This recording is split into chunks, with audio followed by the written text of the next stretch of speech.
Joe of the House, please. Thank you mister chairman. आज मुख्तलिफ मौके पर एक इशू बारहा ज़ेर बहस आया और मीडिया में भी कल से इस पर बहस हो रही है। मैं चाह रहा था कि उस सिलसिले में कुछ मैं गुजारिशात पेश करता हूँ। बात हो रही थी सर एसेट डिक्लेरेशन की। पीटीआई हुकूमत ने अवाम से किए गए अपने वादे और अपने मंशूर के मुताबिक कि इस मुल्क में ट्रांसपेरेंसी हो, सेल्फ अकाउंटेबिलिटी हो और अकाउंटेबिलिटी अक्रॉस द बोर्ड हो, अपने इस नजरिए पर रहते हुए एक अनप्रेसिडेंटेड कदम उठाया कि वो एसएपीएम्स, एडवाइजर्स जिन पर कोई कानूनी या आईनी पाबंदी नहीं थी कि वो अपने एसेट्स डिक्लेयर करें, उनको पाबंद किया कि ना सिर्फ वो अपने एसेट्स डिक्लेयर करें बल्कि उन एसेट्स को पब्लिक भी किया गया। मैं बताता चलूं कि इख्तिदार में आने से पहले से जब इमरान खान ने अपने कोर कमेटी बनाई थी तो उस वक्त भी कोर कमेटी को पाबंद किया था बगैर किसी पाबंदी के कि आप अपने एसेट्स डिक्लेयर करें। एसेट डिक्लेरेशन इसकी एक सियासी तारीख में हमारी एक हिस्ट्री है और खुसूसन माजी करीब में इसकी बड़ी अहमियत रही है। पनामा के वाकये के बाद इसके बड़े दूररस नताइज निकले और वो एक तवील अरसे तक पाकिस्तान की सियासी तारीख में और आइंदा आने वाली सियासत पर उसके असरात रहेंगे। खुद इमरान खान हुकूमत में आने से पहले जब पनामा का केस चल रहा था तो सुप्रीम कोर्ट में इमरान खान उस वक्त वजीर आज़म नहीं थे, तो वहां पर उनके एसेट्स की बात हुई। वो किसी पब्लिक ऑफिस को होल्ड नहीं करते रहे, मगर उन्होंने कहा कि मैं इसका जवाब दूंगा, मैं उसका सामना करूंगा, इसलिए कि मैं एक प्रेसिडेंट सेट करना चाहता हूं कि अगर आप एस्पायर भी करना चाहते हैं किसी पब्लिक ऑफिस के लिए तो आप अपने आप को फाइनेंशियली बिल्कुल ट्रांसपेरेंट और क्लियर रखें। और 40 साल पुराने अपने रिकॉर्ड निकाल कर उन्होंने वहां पेश किया और यही वजह है कि पाकिस्तान की सियासी तारीख में वो पहले शख्स कहलाए जिनको सुप्रीम कोर्ट ने सादिक और अमीन कहा। जनाब चेयरमैन, जहां पर आईनी और कानूनी पाबंदी नहीं थी वहां पर तो सियासी नजरिए और ट्रांसपेरेंसी के कॉन्सेप्ट को सामने रखते हुए वॉलंटरी तरीके से एसेट डिक्लेयर कर दिए गए, मगर जहां पर लोग पब्लिक ऑफिस होल्डर रहे, 30-30 साल हुकूमतों में बैठे रहे, वहां पर तमाम आईनी, कानूनी, सुप्रीम कोर्ट, उन तमाम चीजों के बावजूद आज तक पाकिस्तानी कौम एसेट डिक्लेरेशन के सवाल के जवाब की मुंतज़िर है। मुझे याद है कि सुप्रीम कोर्ट में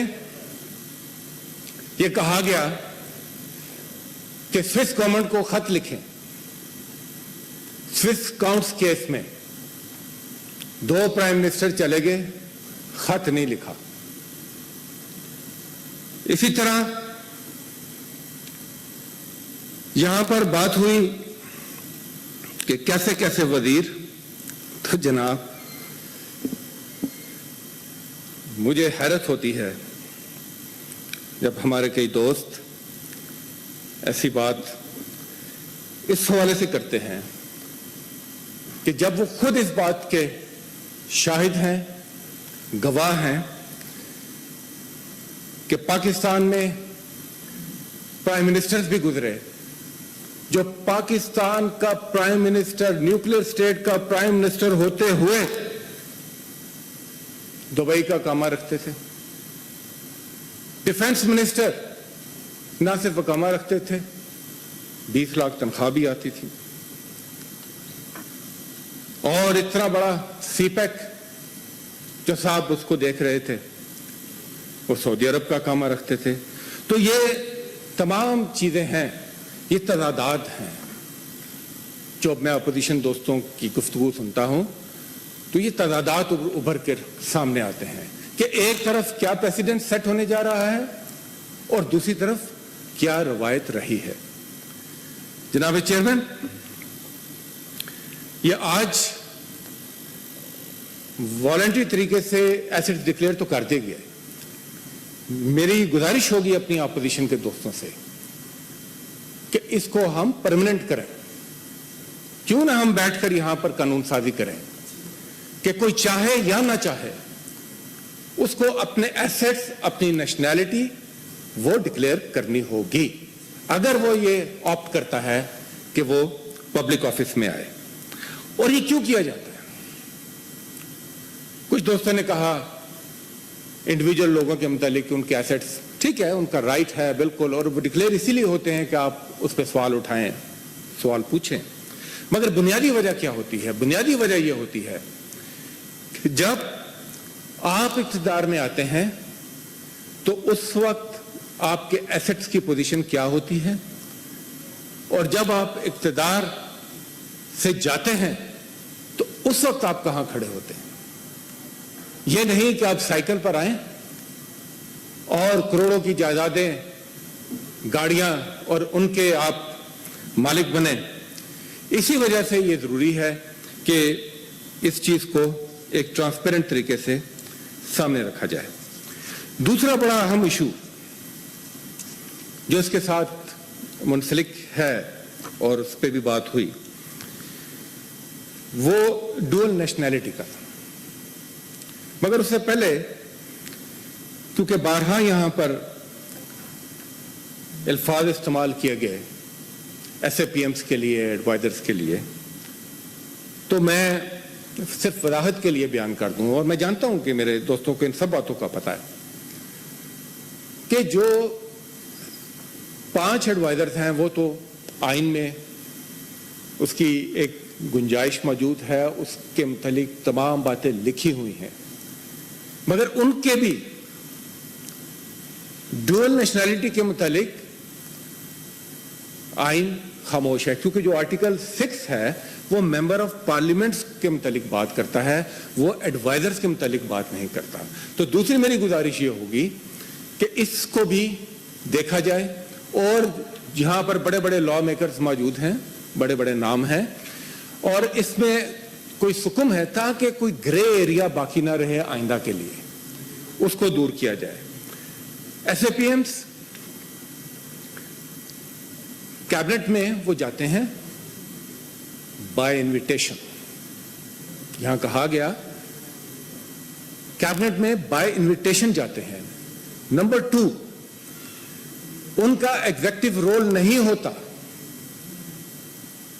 खुद इस हाउस में जब कोविड-19 की डिबेट हो रही थी तो हमारे दोस्तों ने कहा कि तमाम जिम्मेदारी हेल्थ मिनिस्टर की है, जो बाय डिफॉल्ट प्राइम मिनिस्टर के पास होता है, क्योंकि उनको पता है कि जो SAPM है वो किसी समरी पे साइन नहीं कर सकता, उसके पास एग्जीक्यूटिव पावर नहीं है। तो यह भी क्लैरिटी होनी चाहिए कि जो उनका रोल है वो असिस्ट करने का है, मशवरे की हद तक है, और यह प्राइम मिनिस्टर का इस्तेकाक होता है कि वो मशवरा ले। डुअल नेशनैलिटी ये बड़ा अहम इशू है, और तमाम तर तनकीद के बावजूद जिन लोगों ने तनकीद की उन्होंने भी अपने अल्फाज में इस बात का इकरार किया कि हमें ये ज़रूर एहतियात करनी चाहिए कि हम डुअल नेशनैलिटी का मतलब यह ना रखें कि किसी की हुब्बुल वतनी पर हम शक कर रहे हैं।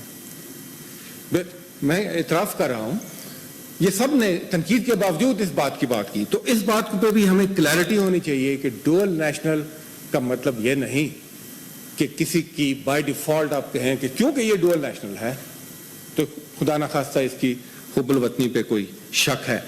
دیکھیں اوورسیز پاکستانیز، میں سمجھتا ہوں ان کا جو محبت کا، جو خلوص کا، جو اعتماد کا، جو لائلٹی کا رشتہ پاکستان سے ہے وہ انپریسیڈنٹڈ ہے. میں 2 مثالیں دیتا ہوں. ابھی حال ہی میں آپ دیکھیں کووڈ-19 کا جب چیلنج آیا، ریکارڈ ریمیٹنسز بھیجی اوورسیز پاکستانیز نے. ماضی میں جب پی ایم ایل این کی حکومت تھی تو قرض اتارو ملک سنوارو اس کی بات ہوئی تو بھی اوورسیز پاکستانیز تھے جنہوں نے بڑھ چڑھ کر حصہ لیا. اب یہ لوگ، اور کسی حد تک میں سمجھتا ہوں ہم پر ذمہ داری ہے کہ ہم اپنے شہریوں کو، ہم اپنے ٹیلنٹ کو برابر کے مواقع دینے میں کامیاب نہیں رہے. یہی وجہ ہے کہ وہ لوگ باہر گئے، مگر باہر جا کر انہوں نے اپنی محنت سے، اپنی صلاحیت سے ایکسل کیا. انہوں نے کاروبار میں ایکسل کیا، انہوں نے سیاست میں ایکسل کیا، انہوں نے اپنی ٹیکنیکل ایکسپرٹیز میں ایکسل کیا. اور اگر ان میں سے کوئی واپس آ کر ملک کی خدمت کرنا چاہے تو ہم ایسے اعتراضات اٹھائیں. میں سمجھتا ہوں شاید یہ مناسب نہیں ہوگا. میں یہ چاہوں گا کہ یہ ڈیبیٹ پہلے بھی ہوئی نیشنل اسمبلی میں، اس پر بھی بات ہونی چاہیے کہ جو ووٹنگ رائٹ ہے اوورسیز پاکستانیز کا، اس پہ فیصلہ کریں. ہمارے لوگ یو کے میں سیاست میں ایکسل کر رہے ہیں، کینیڈا میں ان کی ایک آواز ہے سیاست کے اندر، تو وہ یہاں پر کیوں سیاست میں حصہ نہیں لے سکتے؟ تو میں بات مختصر کروں گا. صرف یہ کہنا چاہتا ہوں کہ جو ایک اچھی روایت قائم کی گئی ہے اس کو پازیٹیو طریقے سے لیں، اور یہ جو جہاں جہاں پر آئینی قانونی حکم ہے، یہ ہاؤسز کا مطلب یہی ہوتا ہے کہ وہاں پر ہم بیٹھے اور ان چیزوں کو دور کریں تاکہ گرے ایریاز ختم ہو اور کمپلیٹ ٹرانسپیرنسی ہو. بہت بہت شکریہ سر.